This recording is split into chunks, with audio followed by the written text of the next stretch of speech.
यह कहानी पूरी तरह काल्पनिक है। इसमें दिखाए गए सभी पात्र, स्थान और घटनाएं लेखक की कल्पना पर आधारित हैं।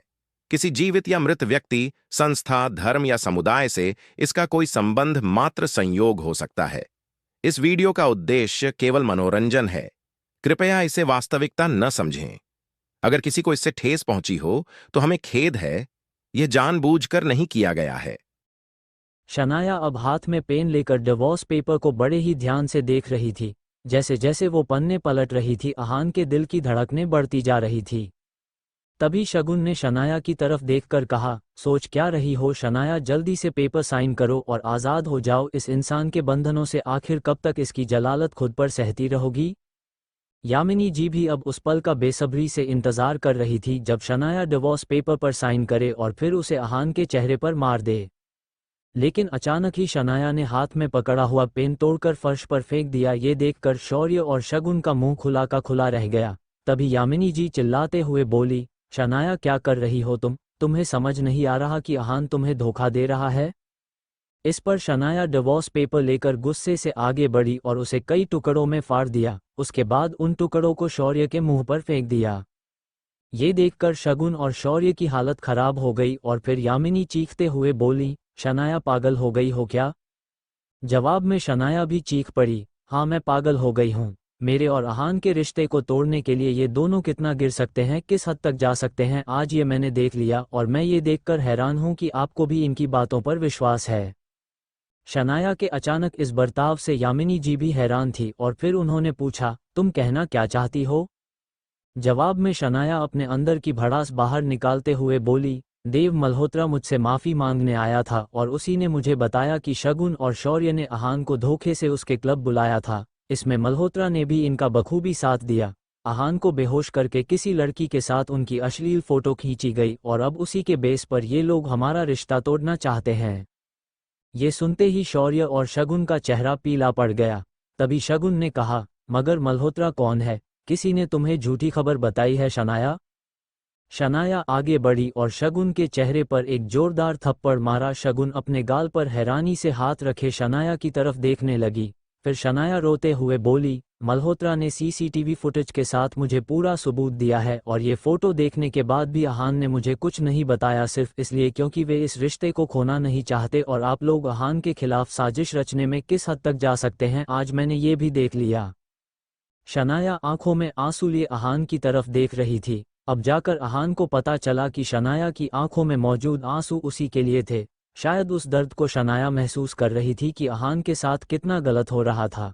अहान शनाया के पास आ गया और उसके कंधे पर हाथ रखते हुए बोला, शांत हो जाइए शनाया। तभी शनाया शगुन और शौर्य को घूरते हुए बोली, अब इससे पहले कि मैं तुम दोनों को धक्के मारकर अपने घर से बाहर निकालूं, चले जाओ यहाँ से और भूलकर भी यहाँ दोबारा कदम मत रखना। शगुन और शौर्य चुपचाप वहां से सर झुकाए चले गए। यामिनी जी ने एक नज़र अहान और शनाया को देखा और बोली, मुझे नहीं पता था कि ये काम शगुन और शौर्य ने किया है। खैर अब मैं भी चलती हूँ। इतना कहकर वे भी निकल गई। शनाया ने एक नज़र अहान की तरफ देखकर कहा, आपको इस बारे में मुझे बताना चाहिए था। कम से कम इतना विश्वास तो है मुझे आप पर। शनाया की बात सुनकर अहान को एक अलग ही सुकून का एहसास हुआ। अगली सुबह शनाया के लिए फिर से चैलेंज लेकर आने वाला था, क्योंकि आज फिर उसे एक झटका लगने जा रहा था। घर से तैयार होकर शनाया अहान के साथ ऑफिस की तरफ निकल गई। जैसे ही वो ऑफिस में पहुंची तो शन्या के दादाजी आनंद गिल वहां एक मीटिंग कर रहे थे। तभी आनंद गिल ने कहा, रोजवुड स्प्रिंग में किसी बड़ी कंपनी ने इन्वेस्ट किया है और इसी वजह से उसकी पॉपुलैरिटी काफ़ी बढ़ रही है। बड़े बड़े बिजनेसमैन उस प्रोजेक्ट को हासिल करना चाहते हैं। मैं चाहता हूं कि आप सभी किसी भी तरह से इस प्रोजेक्ट को हासिल करें और अगर ऐसा नहीं हो पाया तो सभी लोग अपनी पोजीशन छोड़ने के लिए तैयार रहें और जो कोई भी इस डील को क्रैक करेगा उसे शहर के बाहर बनी हमारी 6 मंजिला बिल्डिंग इनाम में दी जाएगी। उनकी बात सुनकर सभी हैरान रह गए और एक दूसरे का चेहरा देखने लगे। तभी शौर्य ने कुछ सोचकर कहा, शनाया के पापा शेखर अंकल के अंडर में इंजीनियर्स की टीम है, वे अभी हॉस्पिटल में हैं और हमारा मानना है कि वो टीम हमारे हवाले कर देना चाहिए। इससे मैं इस प्रोजेक्ट को हासिल करने में कॉन्फिडेंट रहूंगा। इस पर शनाया ने कहा, मगर पापा के पास से वैसे भी बहुत सी चीजें ले ली गई हैं, अगर ये टीम भी उनसे ले ली गई तो उनके पास रह क्या जाएगा? जवाब में शगुन ने कहा, शौर्य सही कह रहा है, अभी अंकल हॉस्पिटल में है तो कायदे से वो टीम शौर्य के हवाले कर देना चाहिए। कई लोगों की सहमति देखकर आनंद गिल ने वो टीम शौर्य के हवाले कर दी। शनाया कुछ नहीं कर सकी। वो काफी टेंशन में लग रही थी। ये काम अब शौर्य को दे दिया गया था और फिर मीटिंग ओवर हो गई। आनंद गिल ने सभी को अपनी पोजीशन छोड़ने की जो धमकी दी थी उसका असर सीधा शौर्य पर पड़ा था। वो यही सोचकर परेशान हुआ जा रहा था कि अगर कंपनी ही छोड़नी पड़ गई तो वो इस कंपनी को कैसे हासिल कर पाएगा। कुछ सोचकर वो बाहर आया और रोजवुड स्प्रिंग के सीईओ हर्ष मेहरा को फोन लगा दिया। फोन उठाते ही शौर्य ने कहा, सर मैं गिल कंस्ट्रक्शन से शौर्य बात कर रहा हूँ। आपकी कंपनी में बिल्डर के तौर पर काम करने के लिए मैं आपका प्रोजेक्ट हासिल करना चाहता। तभी हर्ष की कड़क आवाज गूंजी, कौन है तू और इस तरह से फोन पर प्रोजेक्ट, मतलब दिमाग से पैदल है क्या, समझता क्या है अपने आप को। तभी शौर्य ने कहा, सर आई एम सॉरी, मैंने सिर्फ आपको बताने के लिए फ़ोन किया था। कल मैं आपके पास आ रहा हूँ, मुझे किसी भी कीमत पर यह प्रोजेक्ट चाहिए। इस पर हर्ष की आवाज़ आई, अच्छा किसी भी कीमत पर, भिखारी की औलाद, तो मुझे कीमत का रौब दिखा रहा है। ठीक है, तू कल आ जाना मेरे ऑफिस में, बाकायदा प्रेस कॉन्फ्रेंस का इंतज़ाम कर रखा है मैंने कल, वहीं पर तेरी और तेरी कंपनी की इज्जत मिट्टी में न मिलाई तो कहना, कल के बाद तू कभी फ़ोन पर डील करने की नहीं सोचेगा। इतना कहने के बाद हर्ष ने फ़ोन रख दिया। शौर्य एकदम से शॉक्ड हो गया था, उसके हाथ कांपने लगे। ये मैंने क्या कर दिया, अब मैं वहाँ कैसे जाऊँगा, प्रोजेक्ट देना तो दूर, ये हर्ष मेहरा तो हमारी इज्जत नीलाम करना चाहता है। पीछे खड़ी शगुन ने सारी बातें सुन ली थी। उसने शौर्य के सामने आकर कहा, इतना क्यों घबरा रहे हो भाई, शनाया है न कंपनी का नाम रोशन करने के लिए। शगुन की बात का मतलब समझकर शौर्य के चेहरे पर एक मुस्कान आ गई। वो जल्दी से आनंद गिल के केबिन में पहुंचा जहां शनाया पहले से बैठी हुई थी। आनंद गिल ने पूछा, क्या बात है शौर्य। जवाब में शौर्य ने कहा, दादाजी मैं कह रहा था कि शनाया हमारे कंपनी के लिए कितना सोचती है, कितनी मेहनत करती है, दिन रात काम करती है, और इसने पहले वाला प्रोजेक्ट भी कितनी आसानी से हासिल किया था। आनंद गिल ने थोड़ी ऊंची आवाज में कहा, साफ साफ कहो क्या कहना चाहते हो। जवाब में शौर्य ने कहा, मैं चाहता हूं कि रोजवुड स्प्रिंग के प्रोजेक्ट के लिए शनाया ही कोशिश करे। मेरे ख्याल से शनाया को ये प्रोजेक्ट हासिल करने में आसानी होगी और इससे हमारी कंपनी को ही फायदा होगा। शौर्य की बात सुनकर आनंद और शनाया सोच में पड़ गए। शनाया ये समझ नहीं पा रही थी कि शौर्य के अंदर अचानक ही उसके लिए इतनी हमदर्दी कैसे आ गई। तभी आनंद गिल ने कहा, ठीक है शौर्य तुम जाओ, इस डील को शनाया ही क्रैक करेगी। शौर्य अपने होठों पर एक विजयी मुस्कान लिए वहां से चला गया। बाहर खड़ी शगुन को देखते ही वो बोला, अब आएगा मजा, शनाया के कारण कल प्रेस कॉन्फ्रेंस में गिल कंस्ट्रक्शन बदनाम होगा और फिर इसे हमेशा के लिए कंपनी से निकाल दिया जाएगा। उसकी बात सुनकर शगुन के चेहरे पर भी एक मुस्कान आ गई। अगले दिन शौर्य और शगुन एक कार में शनाया को लेकर खुद हर्ष मेहरा के हेड ऑफिस पहुंच चुके थे। शौर्य ने शनाया को नीचे उतारते हुए कहा, शनाया अंदर हमारा कोई काम नहीं है, हम बाहर ही रहकर तुम्हारा इंतजार करेंगे। शनाया ने एक नज़र उसे देखा फिर अंदर की तरफ बढ़ गई। जैसे ही शनाया अंदर पहुंची तो उसने देखा कि बड़ी बड़ी कंपनी के लोग वहां बैठे हुए थे जिनके सामने गिल कंस्ट्रक्शन की कोई औकात नहीं थी। अब शनाया को समझ आ रहा था कि कुछ तो गेम खेला है शौर्य ने। ढेर सारे प्रेस वाले वहां मौजूद थे जो सभी की फोटो ले रहे थे। सभी को अब हर्ष मेहरा के आने का इंतजार था। शनाया आगे बढ़कर अपनी जगह पर बैठ गई। तभी सामने से हर्ष मेहरा आता हुआ दिखा। वहां पहुंचकर उसने एक नज़र सभी पर डाली और फिर कुछ सोचते हुए उसने ऊंची आवाज में कहा, क्या यहाँ कोई गिल कंस्ट्रक्शन से आया है। जवाब में शनाया ने कहा, जी मैं हूँ शनाया गिल, मैं यहाँ गिल कंस्ट्रक्शन को प्रेजेंट कर रही हूँ और इस प्रोजेक्ट को हासिल करना चाहती हूँ। हर्ष मेहरा ने उसे घूरते हुए कहा, आप मेरे बगल में आकर बैठ जाइए, शुरुआत आपसे ही करेंगे। सभी लोग शनाया की तरफ अजीब सी नज़रों से देखने लगे। शनाया आगे बढ़ी और हर्ष के बगल लगी चेयर पर जाकर बैठ गई। हर्ष के चेहरे पर एक ऐसी स्माइल थी जिसका अंदाजा लगाना मुश्किल था कि उसके दिमाग में चल क्या रहा है। शौर्य और शगुन भी मीडिया की भीड़ में खड़े उस पल का इंतजार कर रहे थे जब हर्ष मेहरा बोलना शुरू करे और शनाया को वहां से बेइज्जत करके भगा दे।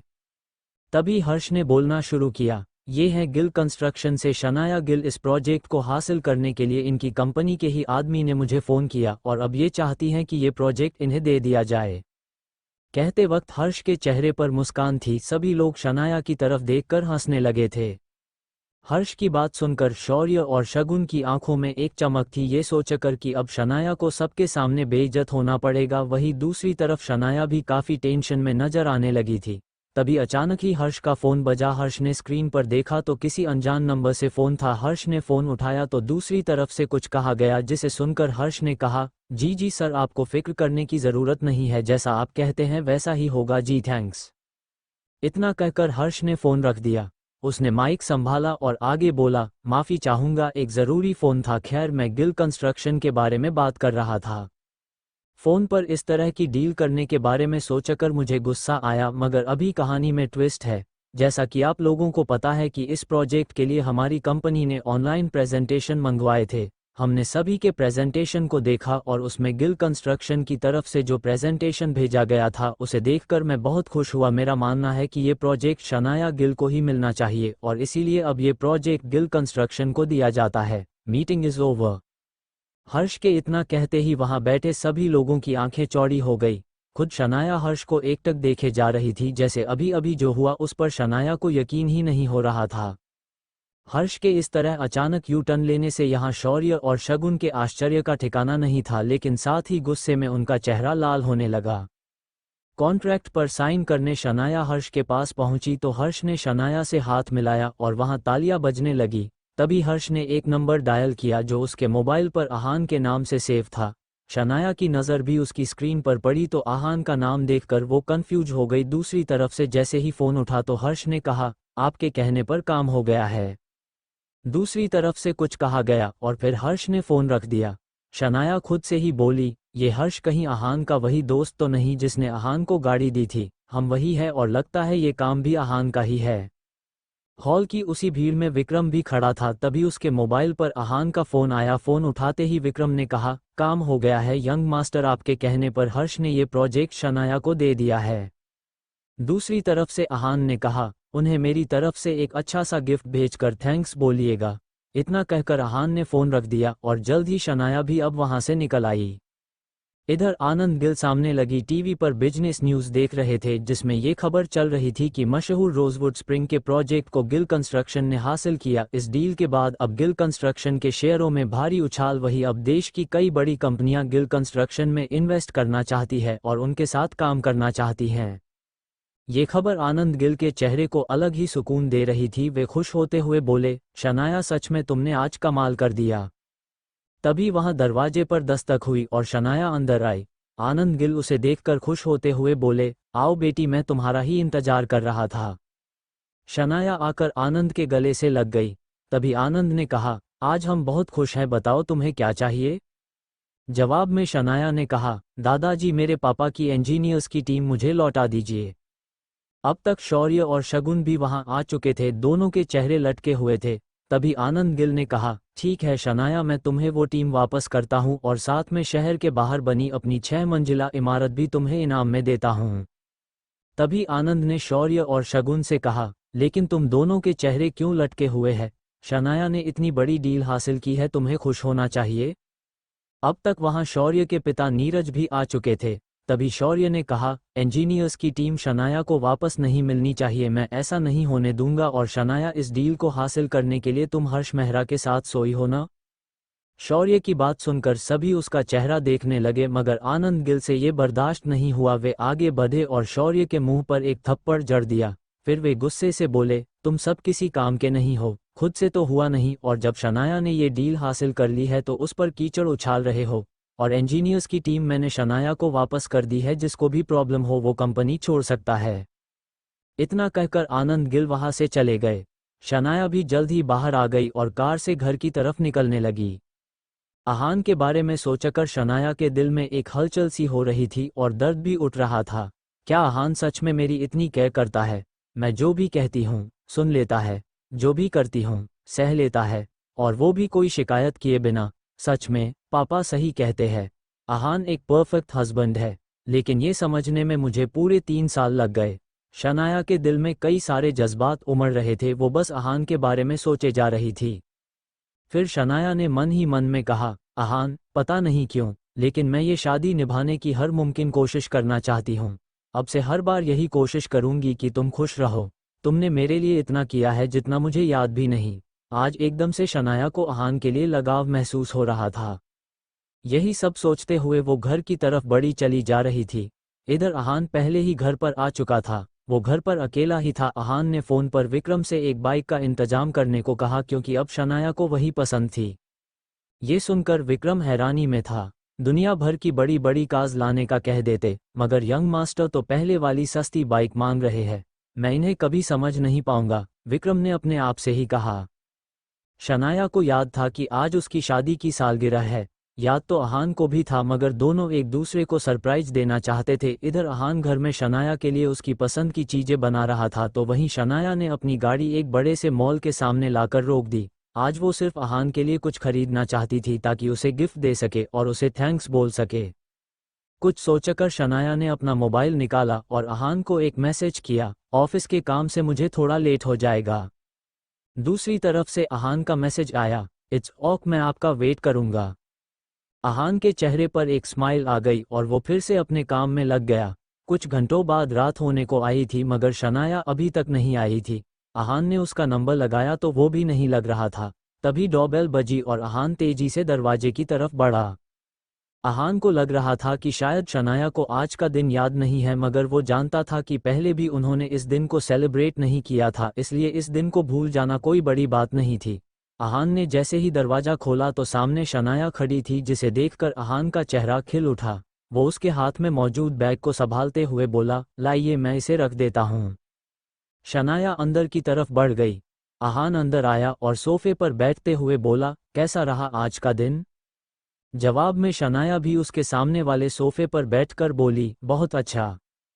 कहते हुए शनाया अहान के चेहरे को देखकर ये जानने की कोशिश करने लगी कि उसे कुछ याद भी है या नहीं। तभी शनाया ने कहा, वैसे आज कुछ है शायद।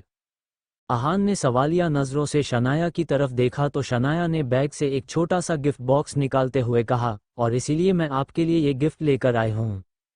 अहान ने जल्दी से उसे अपने हाथ में लेते हुए कहा, ओह, तो आपको याद था कि आज हमारी मैरिज एनिवर्सरी है। कहते हुए अहान ने बॉक्स खोल दिया जिसमें एक घड़ी रखी हुई थी।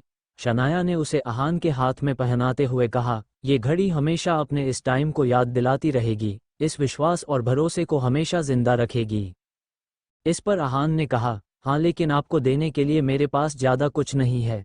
हाँ, इस खुशी में मैंने आज आपके पसंद का खाना बनाया है। शनाया ने मुस्कुराते हुए कहा, और इससे ज़्यादा मुझे कुछ चाहिए भी नहीं। तभी बाहर बारिश होने की आवाज़ आने लगी तो अहान ने कहा, बारिश शुरू हो गई है, आप जल्दी से फ्रेश हो जाइए, फिर हम दोनों डिनर करते हैं। शनाया ने हाँ में सर हिलाया और फिर बाथरूम की तरफ बढ़ गई। अहान उस घड़ी को बार बार देख रहा था कि तभी डोरबेल बजने की आवाज़ आई। अहान ने जाकर दरवाज़ा खोला तो सामने एक बड़ी ही खूबसूरत और हॉट लड़की खड़ी थी और उसका पूरा शरीर भीगा हुआ था और छोटे कपड़ों में वो इस वक्त खुद को समेटने की कोशिश कर रही थी। जिस्म पर मौजूद उसके कपड़े बारिश के कारण उसके शरीर से चिपक गए थे, जिससे उसका पूरा फिगर साफ झलक रहा था। घर के सामने ही एक महंगी लग्जरी कार खड़ी थी जिसे देखकर लग रहा था कि वो लड़की काफ़ी अमीर घर से थी। अहान ने उसे देखा तो बस देखता ही रह गया। तभी उस लड़की ने कहा, क्या बात है, आप मुझे इस तरह क्यों देख रहे हैं? जवाब में अहान ने कहा, सॉरी, कहिए आपको किससे काम है? इस पर उस लड़की ने कहा, आपने मुझे पहचाना नहीं? अहान हैरानी से बोला, नहीं, लग तो रहा है जैसे आपको कहीं देखा है मगर कुछ याद नहीं आ रहा। जवाब में उस लड़की ने हैरान होते हुए कहा, कैसी बातें कर रहे हो तुम अहान? मैं निया हूँ। निया? कितनी बार तो हम मिल चुके हैं, क्या अंदर आने को नहीं कहोगे? अहान हिचकिचाते हुए उसके सामने से हट गया और बोला, कौन निया? तभी निया आगे बढ़ी और अहान के गले से लग गई। अहान उससे छूटने की कोशिश करते हुए बोला, ये सब क्या है, कौन हो तुम? निया ने उसे अपनी बाहों में जकड़े हुए ही कहा, अभी तुमने खुद ही तो कहा कि मुझे कहीं देखा है, इतनी जल्दी तुम मुझे कैसे भूल सकते हो अहान? और ये सब हम कोई पहली बार थोड़ी न कर रहे हैं। अब तक वहां शनाया भी आ चुकी थी। जैसे ही उसने अहान को किसी और लड़की के साथ देखा तो उसके पैरों तले जमीन खिसक गई। वो चिल्लाते हुए बोली, ये सब क्या है अहान? कौन है ये लड़की? निया ने नशीली आंखों से शनाया की तरफ देखकर कहा, तुम्हें नहीं पता कि मैं कौन हूँ? जवाब में शनाया ने ना में सर हिलाया। तभी निया ने कहा, तो फिर सुनो, मैं अहान की बीवी हूँ। ये सुनते ही अहान के दिमाग ने जैसे काम करना बंद कर दिया। इधर शनाया निया की बात सुनकर अहान के दिमाग ने जैसे काम करना ही बंद कर दिया। इधर शनाया निया की तरफ बढ़ी और बोली, क्या बकवास कर रही हो तुम? अहान मेरा पति है। जवाब में निया ने अहान के चेहरे की तरफ देखा और फिर खिलखिलाकर हंस पड़ी। इसी के साथ शनाया भी हंसने लगी। अहान ये देखकर अपने आप पर काबू पाते हुए बोला, क्या मजाक है ये शनाया, क्या हो रहा है यहाँ? जवाब में शनाया ने अपनी हंसी पर काबू पाते हुए कहा, सॉरी ये सिर्फ एक प्रैंक था। दरअसल निया मेरी दोस्त है, इसने मुझसे शर्त लगाई थी कि कोई भी ऐसा लड़का नहीं जो इस पर फिसल न जाए, तो मैंने इसे तुम्हारे ऊपर ही टेस्ट कर लिया, मगर ये फेल हो गई। प्राउड ऑफ यू अहम। इस पर अहान बोला, तुम दोनों ने तो मेरी जान ही निकाल दी थी। तभी निया मुस्कुराते हुए बोली, वैसे आप चाहें तो मैं आपकी बीवी बन सकती हूँ जीजू। अहान ने उसे घूरते हुए कहा, शट अप। तभी निया का मोबाइल बजने लगा और उसने फ़ोन उठाया। दूसरी तरफ से कुछ कहा गया जिसे सुनकर निया ने शनाया से कहा, मुझे थोड़ा अर्जेंट जाना होगा शनाया। इस पर शनाया ने कहा, क्या निया, आज मैंने तुझे सेलिब्रेट करने के लिए बुलाया था? जवाब में निया ने बुरा सा मुंह बनाते हुए कहा, सॉरी यार, मुझे अर्जेंट जाना पड़ रहा है, मगर टाइम मिला तो फिर मिलेंगे। अब मैं चलती हूँ, बाय शनाया, बाय जीजू। इतना कहकर निया वहां से निकल गई। इधर गिल विला के बाहर शौर्य अपने घुटनों पर बैठा हुआ था। पिछले 6 घंटों से शौर्य उसी पोजीशन में था। अब तो उसके पैरों में सेंसेशन भी नहीं हो रहा था। उसने इरिटेट होते हुए अपने आप से ही कहा, पता नहीं पापा इतनी देर से अंदर क्या कर रहे हैं, क्या वो दादाजी को जल्दी नहीं मना सकते? तभी दरवाजा खुला और नीरज गिल एक कामयाबी भरी मुस्कान के साथ बाहर आए और शौर्य खड़ा हो गया। अपने पापा से सवाल करते हुए बोला, क्या दादाजी ने मुझे माफ कर दिया है? नीरज गिल ने हाँ में सर हिलाते हुए कहा, हाँ, लेकिन मैं तुमसे अभी भी गुस्सा हूँ। तुम्हें अपने दादाजी की लिमिट को क्रॉस नहीं करना चाहिए था। जब पापा ने कहा कि वो शनाया को इंजीनियर टीम वापस करना चाहते थे, तो तुम्हें उनके अगेंस्ट नहीं जाना था। वो हमारे फैमिली के हेड है और तुमसे बहुत प्यार भी करते हैं। तुम्हें भी उनकी और उनके डिसीजंस की रिस्पेक्ट करनी चाहिए। अपने पापा की बात सुनकर शौर्य ने कहा, आई एम सॉरी पापा, मैं ख्याल रखूंगा कि अगली बार से ऐसा ना हो। शौर्य ने बहुत ही ईमानदारी से माफ़ी मांगी। फिर नीरज ने कहा, शौर्य, प्रोजेक्ट की चिंता तुम मत करो, बस एक बात ध्यान रखना, कल सुबह तुम्हारे दादाजी मनाली जा रहे हैं। उनके निकलने से पहले हमें उनसे मिलने जाना है। शौर्य अपने पापा की कही बात के पीछे का मतलब समझ गया। दूसरी तरफ अहान और शनाया के घर में शनाया को अकेले अपने कमरे में नींद ही नहीं आ रही थी। वो बार बार अहान के बारे में सोच रही थी। कुछ सोचकर वो अहान के कमरे की तरफ बढ़ गई। अहान ने जैसे ही दरवाजा खोला, सामने शनाया खड़ी थी। शनाया ने एक नॉर्मल सी नाइटी पहनी हुई थी।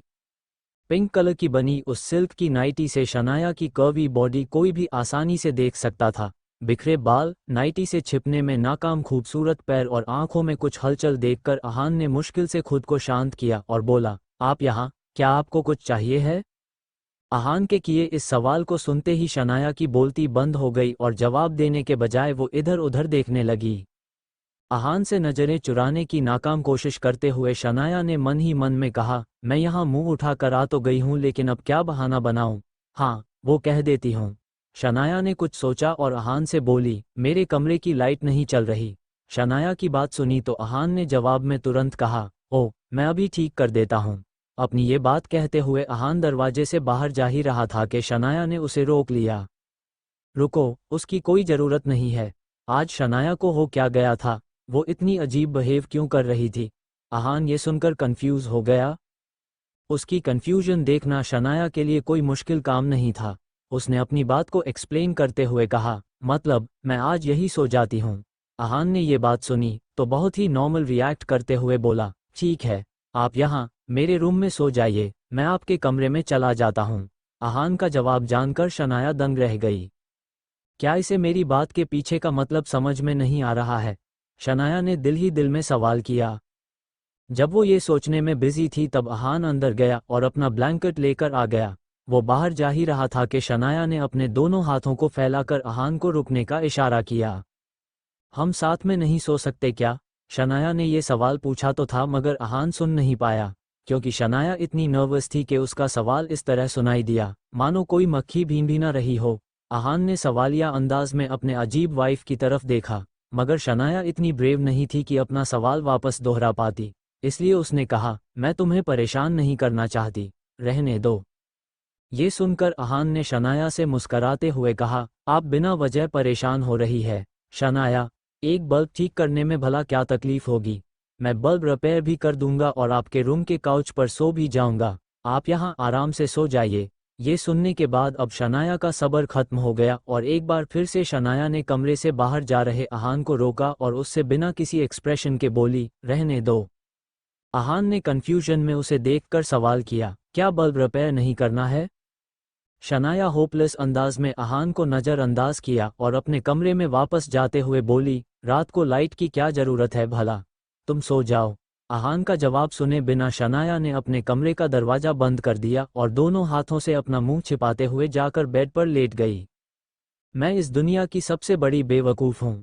क्या ज़रूरत थी उस अहान के रूम में जाने की? वैसे तो उसे सब कुछ समझ में आ जाता है, मगर आज ही उसे भोला बनना था। मुझे इतनी एम्बैरेसमेंट हो रही है कि चैन से सो भी नहीं पा रही हूँ, शनाया ने अपने आप से ही कहा। जल्द ही सुबह हो गई और वे दोनों ऑफिस निकल गए। अपनी नई बाइक पर शनाया को ऑफिस छोड़ने के बाद अहान वहां से निकलने ही वाला था, लेकिन तभी उसने और शनाया ने एक आवाज़ सुनी, अरे अहान, आज तुम वो फरारी की स्पोर्ट्स कार में क्यों नहीं आए हो? मुझे तो लगा था अब से शनाया उसी कार से ऑफिस आया करेगी। ये नफरत भरी आवाज़ किसी और की नहीं, शगुन गिल की थी। उसने अपनी बात इस अंदाज में की थी मानो वो सामने से शनाया और अहान को इंसल्ट करना चाहती थी।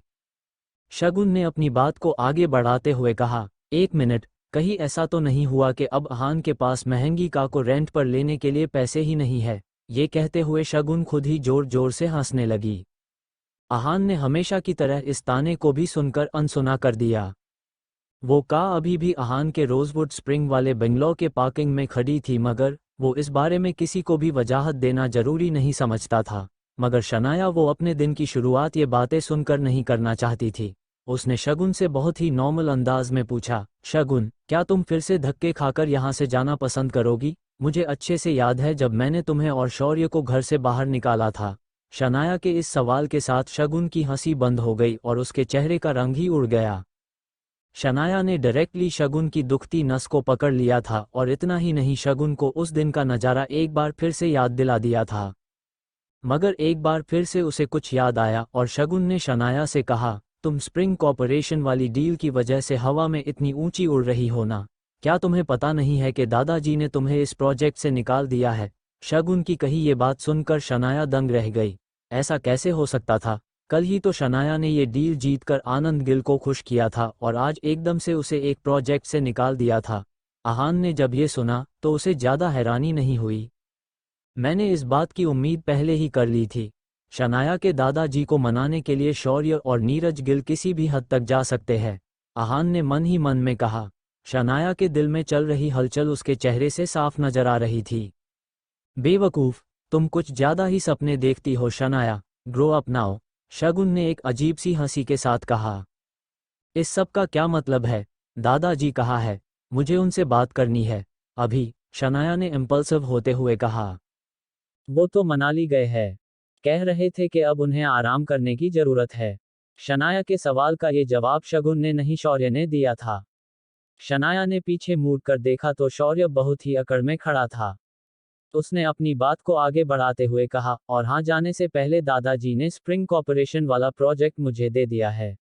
अब तुम्हें भी घर जाकर आराम करना चाहिए। ये सुनकर शनाया गुस्सा हो गई। उसने शौर्य से सवाल करते हुए कहा, दादाजी ने किस बुनियाद पर तुम्हें प्रोजेक्ट दे दिया? शनाया के इस सवाल को सुनकर शौर्य उसे चिढ़ाने के इरादे से हंसने लगा। किस बुनियाद पर? अच्छा सवाल है। अगर तुम भूल गई हो तो मैं तुम्हें याद दिला देता हूँ शनाया, मैं शौर्य गिल खानदान का वारिस हूँ, इकलौता वारिस। आगे जाकर ये बिजनेस, ये खानदान, सब कुछ मेरे इशारे पर चलने वाला है। इसी बुनियाद पर ये प्रोजेक्ट मुझे मिला है। क्या ये रीज़न सुनकर तुम सेटिस्फाइड हो? इस पॉइंट पर शौर्य को अपने आप पर बहुत प्राउड फील हो रहा था। शनाया इस सब के बाद अब ना कुछ कर सकती थी और ना ही कुछ करना चाहती थी, इसलिए वो खामोश होकर अपना गुस्सा शांत करने की कोशिश करने लगी। अहान गिल खानदान को अच्छे से जानता था। शौर्य बस कुछ मीठी बातों से आनंद गिल को खुश कर सकता था और उनका कोई भी डिसीजन बदल सकता था, इसलिए अहान को कोई हैरानी नहीं हुई थी। कुछ लोग बहुत घमंडी होते हैं, अपने अलावा उन्हें और कुछ दिखाई ही नहीं देता। उन्हें लगता है कि हर्ष मेहरा जैसे बिग शॉट लोगों के साथ सोने के बाद उनके सारे प्रॉब्लम्स सॉल्व हो जाएंगे, लेकिन किसी 5 स्टार होटल के बिस्तर में और असल दुनिया में बहुत फर्क होता है। शगुन ने बीच में ही मुंह मारते हुए शनाया पर इनडायरेक्टली तंज कस दिया। जैसे ही शौर्य ने ये बात सुनी वो टेढ़ी स्माइल के साथ मुस्कराने लगा। अपनी बात पूरी करने के बाद शगुन को एहसास हुआ कि आहान अभी भी वही खड़ा था और उसके शैतानी दिमाग में एक नई साजिश तैयार हो गई। उसने सोचा कि अब जब शनाया का ये निकम्मा पति भी यहाँ मौजूद था तो क्यों ना उसे भी इस सब में घसीट लिया जाए।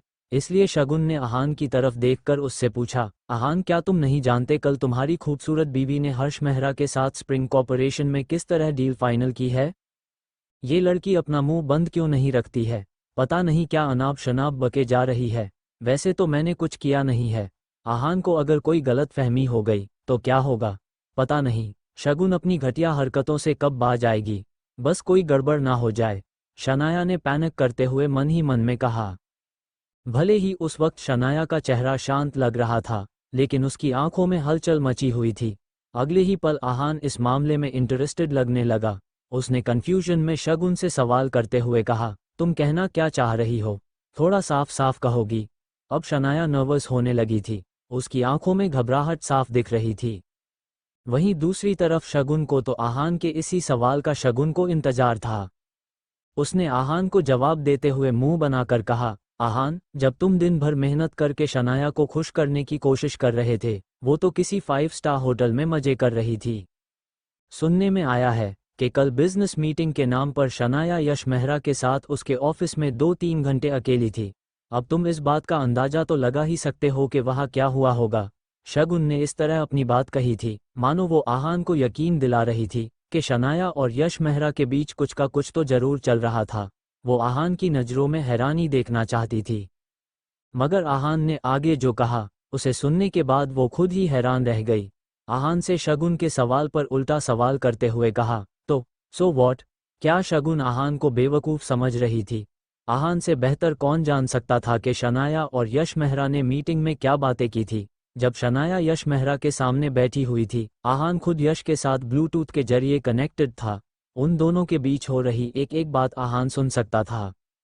मगर शगुन और शौर्य क्या खुद शनाया भी इस बारे में नहीं जानती थी। शगुन ने आहान के सवाल का जवाब देते हुए कहा, आहान, तुम्हारा दिमाग तो ठिकाने पर है।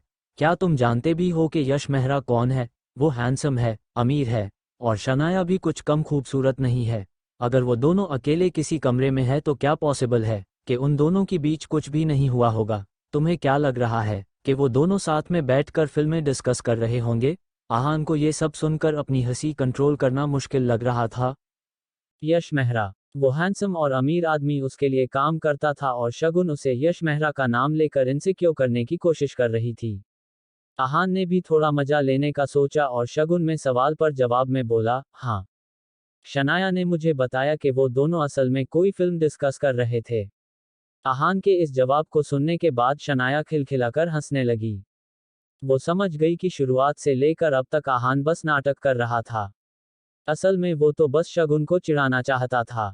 पहले तो शनाया को थोड़ी फिक्र हो रही थी, मगर आहान, उसे अपनी वाइफ पर पूरा यकीन था। शगुन ने चिढ़कर आहान से कहा, क्या तुम्हें समझ में नहीं आ रहा कि शनाया तुम्हें धोखा दे रही है? आहान ने इस बात पर केयरलेस लगते हुए कहा, नहीं तो मुझे शनाया से कोई प्रॉब्लम नहीं है। इस पॉइंट पर शगुन की बोलती बंद हो गई, मगर ऐसे ही मौक़ों पर तो शौर्य अपनी कज़न का साथ देता था। अब तक उसने शगुन और आहान के कॉन्वर्सेशन को खामोशी से सुना, लेकिन अब वो भी बीच में बोल पड़ा, प्रॉब्लम होगा भी तो तुम क्या कर सकते हो आहान? तुम एक निकम्मे घर जमाए हो, जो शनाया का हस्बैंड कम उसका पालतू ज्यादा है। शनाया ने तुम्हें एक परफेक्ट पैकेज समझा है। तुम उसके ड्राइवर हो, शेफ हो, घर का काम करने वाले नौकर हो और इन सब कामों से तुम्हें फुर्सत मिलती है, तो पार्ट टाइम पति हो। ये कहते हुए शौर्य आहान को इस तरह घूर रहा था मानो किसी कचरे के डब्बे को देख रहा हो।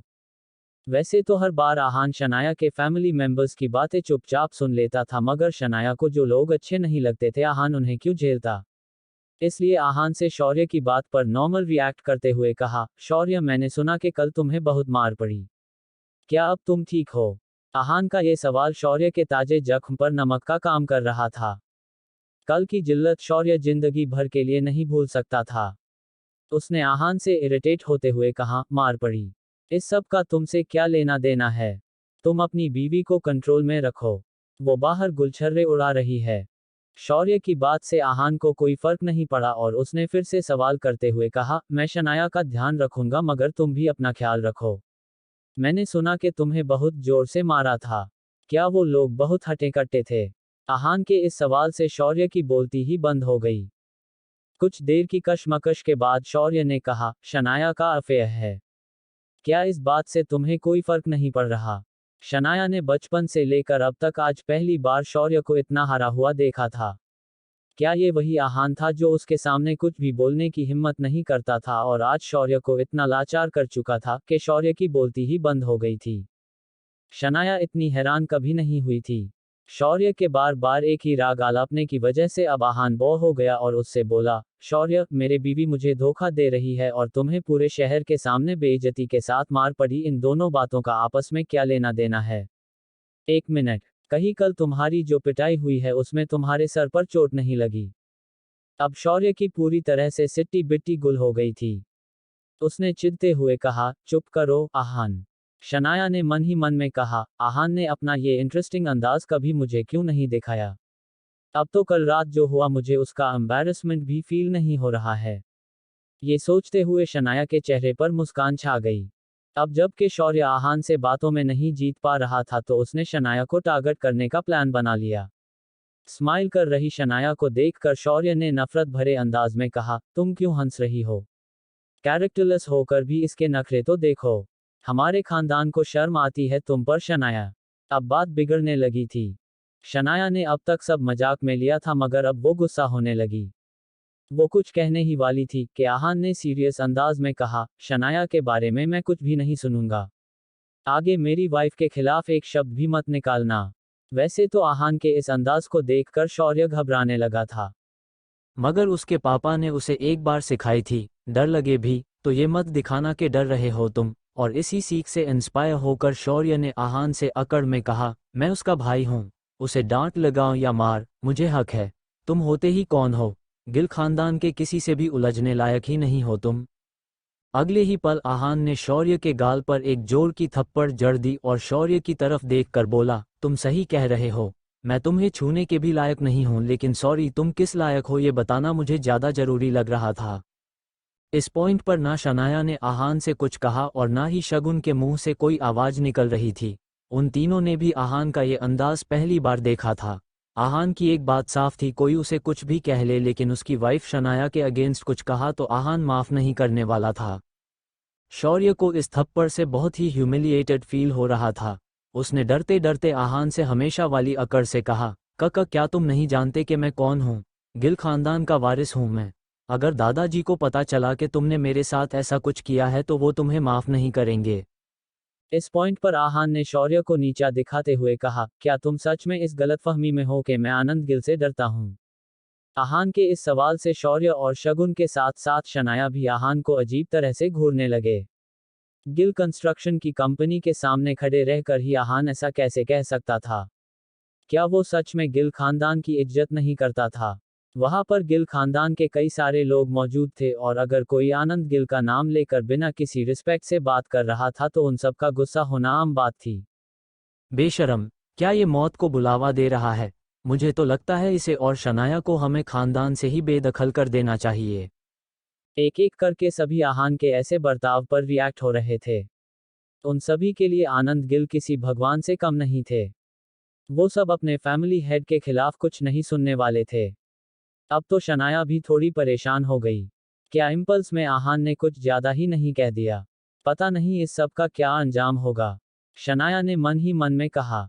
आहान ने उन सब की तरफ बेफिक्र होकर देखा। वैसे तो ये सब के सब आहान से डर भी रहे थे लेकिन उसे इतने गुस्से से घूर रहे थे मानो आंखों से ही आहान की जान ले लेंगे। आहान को इन सब से कोई फर्क नहीं पड़ता था। उसकी नज़र में ये वो लोग थे जो कमजोरों को परेशान करते थे और पावरफुल लोगों से डरते थे।